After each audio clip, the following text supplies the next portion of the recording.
Before you throw away those fallen leaves, try this.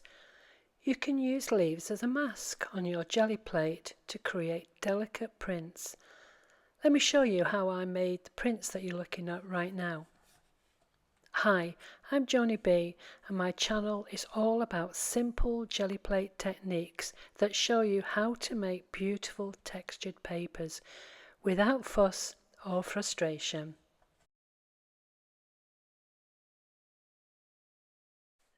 So I'm using my small jelly plate here and I've put some Paynes Gray on and rolled it out in a thin layer. What I've decided to do is to use some leaves, and I've put them down so that the back of the leaf is down on the plate.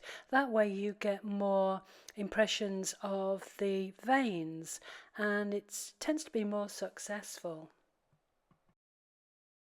On this occasion, I've decided to use wet strength tissue paper instead of just ordinary copier paper. I feel for this kind of pull, the tissue paper works really well and gives me a nice sharp outline of the leaves that I've used. I decided to go with a lime and lemon background and I thought it would be very vibrant, and I think you can see that the marks on the back of the leaves are showing up quite nicely.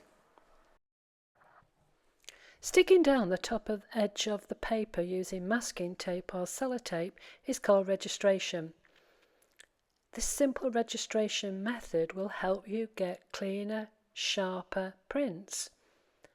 So if you want your prints to look more polished, professional or consistent, registration is a skill worth mastering, and it's much easier than you may think. I'm using Paynes Gray again on the jelly plate and putting down the leaves and just a little simple pattern. And what I've done is I've got some copier paper that I've already coated with some different shades of orange. You can see the results there. So this is the beauty about registering the print. After you've taken the leaves off, you can fold the paper back over onto the jelly plate, and the ghost print underneath with all the little veins that you've captured on the jelly plate, it will be now transferred onto your print. So here are the two prints that I've just made. Well, to be perfectly honest, this is my favourite part of doing jelly plate printing. It's working with ghost prints, and this is the ghost print that I've just produced a few seconds ago. What I'm going to do is to coat it with Liquitex matte medium. You only need a little few drops on the jelly plate, and I'm just going to use the brayer to smooth it over.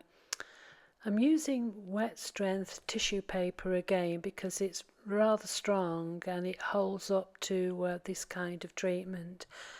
Now the matte medium does take quite a while to dry, and obviously I've edited this video so that you don't sit there and wait for it to dry.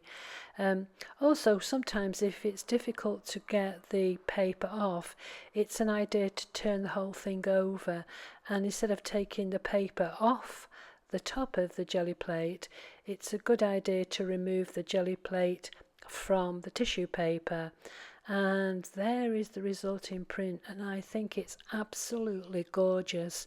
It is the favourite print of the day.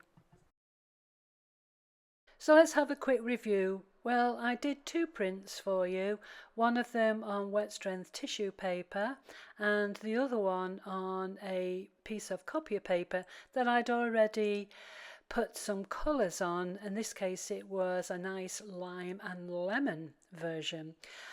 On this one here, I showed you how to register a print so that you can fold the paper over and capture, in this case, the little veins that were on the leaves. So you can see that you're getting two quite different prints.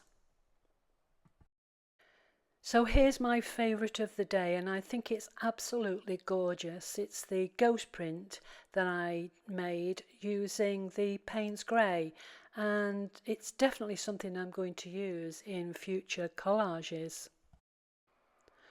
Well, I hope you've enjoyed watching me make these little prints. And if you try this leaf mask technique, let me know how it goes in the comments below. I'd love to hear what prints you have created. And if you like this type of clear and easy jelly plate lesson, then don't forget to subscribe. So all that remains for me to say is thanks for watching, and I hope to see you again very, very soon. So it's bye for now. Bye bye.